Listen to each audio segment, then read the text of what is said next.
Precision fit tenons are one of the most important parts of your fine furniture build, and when done right, they ensure that your work has the strength to last for generations. This is why Grizzly is proud to offer the H7583 Tenoning Jig. The H7583 is the perfect accessory for any workshop, and it is designed to fit most left or right tilting table saws with a T-shaped miter slot with at least a 3/8 depth by 3/4 inch width. The miter slot guy bar is adjustable to ensure smooth motion during the cut with no side-to-side movement. Using the H7583 is a breeze. Simply install a backer board, adjust the bevel angle from 75 to 90 degrees, and adjust the backstop from 90 to 45 degrees. Use the micro adjustment knob and scale with indicator to move the slide plate in or out for the perfect tenon thickness. Place a workpiece up to 3¼ inches thick against the backer board and turn the extra large clamping hand wheel to securely lock it in place for accurate, repeatable results. After the cut, simply rotate the workpiece around and repeat the cut on the opposite side for perfectly even tenon shoulders. When paired with a Grizzly mortiser, the H7583 Tenoning Jig is the simplest way to safely produce accurate tenons in the shortest amount of time, and it's available on Grizzly.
The Infinity Precision Twist slot cutting router bits are a new spin on a traditional slot cutter. What makes these bits unique is they can be used to cut a groove from either 1/8 inch to 1/4 inch or from 1/4 inch to 1/2 inch and are infinitely adjustable between these two dimensions. To adjust these bits, first loosen the top nut with the included wrench and use the knurled adjustment knob to make your adjustments. One full revolution of this knob will adjust the cutter height by 1/64 of an inch. Use the wrench again to tighten the top locking nut. Each bit has a series of 8 hash marks around the perimeter of the bit that show up through the cuts in the adjustment knob. Each one of these hash marks represents an adjustment of 0.004 of an inch so that you can dial in a precise cutting height. These 1/2 inch shank bits feature 4 carbide tips and a guide bearing to limit your depth of cut to 1/2 inch. We recommend a maximum RPM for these bits of 16,000 RPM for use in your variable speed routers. Hi, my name is John Economaki, and today I'm going to show you the Chopstick Master from Bridge City Toolworks. And here's what's inside the box. This is a nice manual. It's both in English and Chinese. Inside is a small piece of sandpaper. We'll use that in a little bit. They have the body of the Chopstick Master, and it consists of the main body, the red arm. The red arm is used to make chopsticks that has a 5mm diameter tip. We have the green arm. If you like a narrower chopstick, this will make a 2mm diameter tip. You also get a saw blade. We're going to use this to put a nice little diamond finial on the end of the chopstick. You have this wonderful little plane that uses depth skids, and we'll explain that when in use. A small honing guide so we can sharpen the iron when need be. A small pencil that we're going to use to number the chopstick so we know where we are in the process. This is a crosscut sled that we're going to use on the Chopstick Master to help us put this perfect diamond finial on the end. Small little wrench for adjusting the depth skids. We have a small bottle of food grade chopstick oil. We have a nice array of chopstick blanks, 6 different wood species, and then you have 10 chopstick bags, a nice place to keep your chopstick when it's complete. Okay, the first thing you're going to want to do is number all 4 sides, 1, 2, 3, and 4 on each chopstick blank. That helps us keep track of where we are in the process, and I've pre-done that. The next thing you're going to do is take side 1 and put it towards you and put it at an angle so that one side is against this pin and the other side is against this stop here, and we're going to lock it in place with these little wedges. And we're just going to plane until the plane quits cutting. Now it's not cutting anymore, and I know I'm done. Take out the wedges and rotate this to side 2.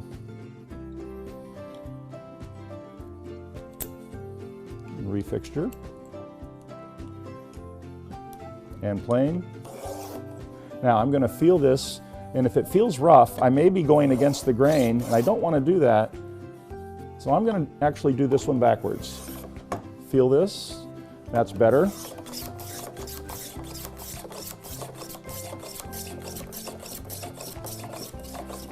And now I'm done. Take out the wedges.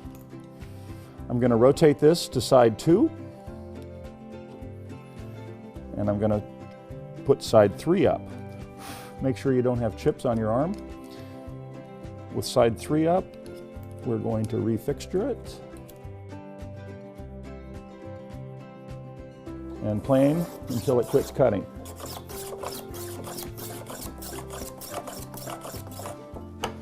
And that's perfectly smooth. And now I'm going to go to side 4. The reason we do all 4 sides is the blanks are sawn and all 4 edges are not smooth. So technically you could do this with just planing on 2 sides, but we do all 4 so that they're all exactly the same smoothness.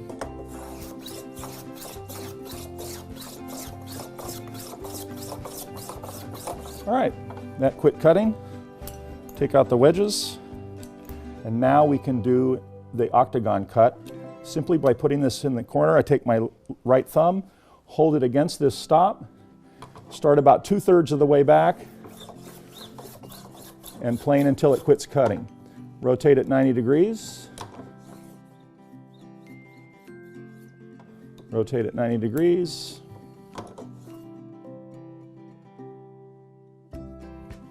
Rotate it 90 degrees. And now you can see I have an absolutely perfect octagon on the end. It's smooth, and now we're going to trim the ends. We trim the ends using the crosscut sled. This fits on like this. It's adjustable. You want this to be tight, but not too tight. The saw blade will only go in one way. That's the small end towards you, the fat end away from you, and it goes in between the silver arm here and the body. And that puts that at a 22.5 degree angle. And we tighten these 3 screws. We take our chopstick blank, we put it in, double check where our fixture is, the stop, and all I'm going to do is put my thumb here, put my finger against the plexiglass. The saw blade is going this way, so there's no way I can hurt myself. And I'm going to make sure that I firmly hold the chopstick on both the 4-stroke and the backstroke, and I do not want to go over the blade. So I'm going to stop right about at this knob. And it's just one smooth, hold tight, come back, rotate it 90 degrees, make sure I'm against the stop.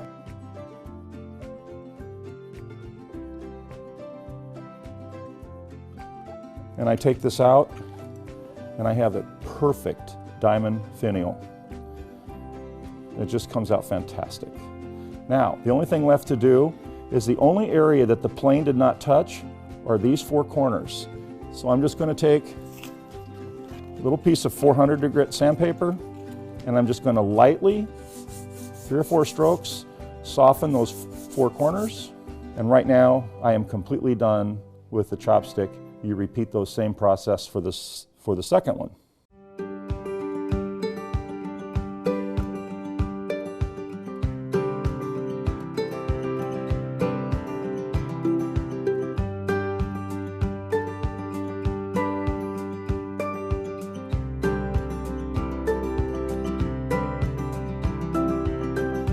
So there you have it. We just made a perfect pair of chopsticks. Anybody ages 8 and up can do this. We recommend adult supervision, ages 8 to 14.